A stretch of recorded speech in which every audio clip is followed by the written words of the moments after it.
आप देख रहे हैं अल्फा डिफेंस हिंदी में आपका स्वागत है।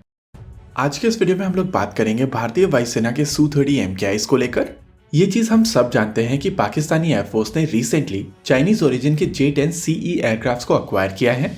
इन फाइटर एयरक्राफ्ट की परफॉर्मेंस को लेकर अलग अलग तरीके के क्लेम्स किए जाते हैं, लेकिन अगर हम लोग मेकर्स की तरफ से दिए गए डेटा के हिसाब से इनकी परफॉर्मेंस को जज करें तो ये एयरक्राफ्ट काफी केपेबल एयरक्राफ्ट हैं। और जो चीज इन एयरक्राफ्ट को और भी ज्यादा केपेबल बनाती है वो है PL-15 BVR मिसाइल सिस्टम।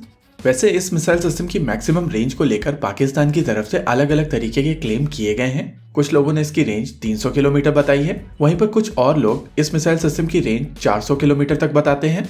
लेकिन कुछ समय पहले एक चाइनीज डॉक्यूमेंट निकलकर सामने आया था जहां पर इस मिसाइल सिस्टम की रेंज 145 किलोमीटर की बताई गई है। और यहां पर ध्यान देने वाली बात यह है कि इस रेंज को मैक्सिमम रेंज बताया गया है, यानी कि PL-15 का जो एक्सपोर्ट वेरिएंट पाकिस्तान को दिया गया है वो केवल 145 किलोमीटर तक की रेंज के साथ में आता है। हालांकि ये मिसाइल सिस्टम 2 पल्स वाली BVR मिसाइल सिस्टम है और ये चीज एक कॉमन नॉलेज है कि डबल पल्स वाली BVR मिसाइल सिस्टम ज्यादा बड़ा नो एस्केप जोन रखती है और इसी वजह से इस तरीके की मिसाइल सिस्टम सिंगल पल्स वाली BVR मिसाइल सिस्टम से ज्यादा घातक होती हैं।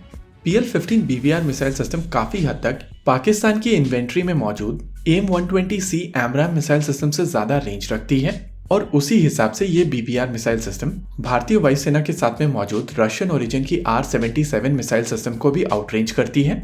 नॉर्मली जब इंडिया और पाकिस्तान के कॉन्टेक्स्ट में बात की जाती है, स्पेशली एयर पावर को लेकर, तो BVR रेंज बहुत ज्यादा इंपॉर्टेंट हो जाती है क्योंकि इंडिया और पाकिस्तान के ज्यादातर एयर बेसिस एक दूसरे की रेंज में हैं और ऐसे में दोनों एयर फोर्सेस के पास में बहुत ज्यादा रिएक्शन टाइम नहीं होता है, जिसके कारण ये जरूरी है कि दोनों देश अपनी BVR कैपेबिलिटी को एनहांस करते रहें। पाकिस्तानी एयरफोर्स के F-16 और भारतीय वायुसेना के Su-30 MKI काफी हद तक सिमिलर रेंज की BVR missile system historically carry करते आए हैं, लेकिन ये इक्वेशन पूरी तरीके से बदल गई थी जब भारतीय वायुसेना की तरफ से रफाल फाइटर जेट्स को इंडक्ट किया गया था और रफाल फाइटर जेट में मौजूद ramjet powered BVR missile system Meteor हर एक पाकिस्तानी मिसाइल को आउटरेंज कर सकती है। लेकिन ये चीज हम सब जानते हैं कि भारतीय वायुसेना के पास में Rafale fighter jet limited number में है और इसी चीज को देखते हुए पाकिस्तान की तरफ से J-10 CE एयरक्राफ्ट को अक्वायर किया गया था ताकि भारत और पाकिस्तान के बीच में जो डिस्पैरिटी बन गई है उसको मिटिगेट किया जा सके। लेकिन कुछ रीसेंट डेवलपमेंट्स के बाद में ये डिस्पैरिटी और भी ज्यादा बढ़ने वाली है क्योंकि अब भारतीय वायुसेना के Su-30 MKI इजरायली ओरिजिन की डबल पल्स वाली BVR मिसाइल सिस्टम IWER के साथ में आएंगे। इंडिया और चाइना के बीच में जब लद्दाख में स्टैंड ऑफ शुरू हुआ था तब भारत की तरफ से इमरजेंसी परचेस मोड में बहुत सारे वेपन सिस्टम्स अक्वायर किए गए थे और इनमें से एक वेपन सिस्टम था IWER।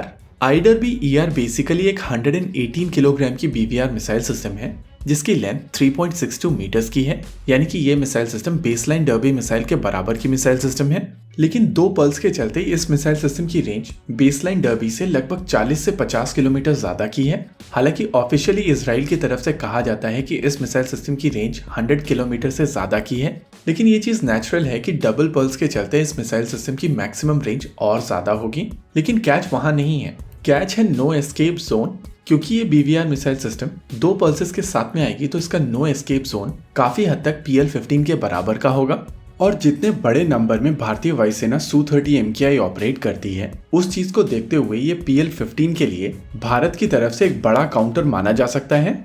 देखिए, indigenous BVR missile system अस्त्रा mark 2 जो डबल पल्स के साथ में आएगी उसके डेवलपमेंट में थोड़ी डिले हुई है और इसी चीज को देखते हुए IWER और भी ज्यादा क्रूशल हो जाती है, जिसके कारण ये कहा जा सकता है कि इस समय भारतीय वायुसेना के पास में पाकिस्तानी PL-15 के लिए मीटियोर और IWER 2 ऑप्शंस हैं जो भारत और पाकिस्तान के केस में BVR मिसाइल सिस्टम की इक्वेशन को पूरी तरीके से बदल के रख देगा। इसी के साथ आज के इस वीडियो में रखते हैं केवल इतना ही। वीडियो को अंत तक देखने के लिए धन्यवाद। देखते रहिए अल्फा डिफेंस। जय हिंद।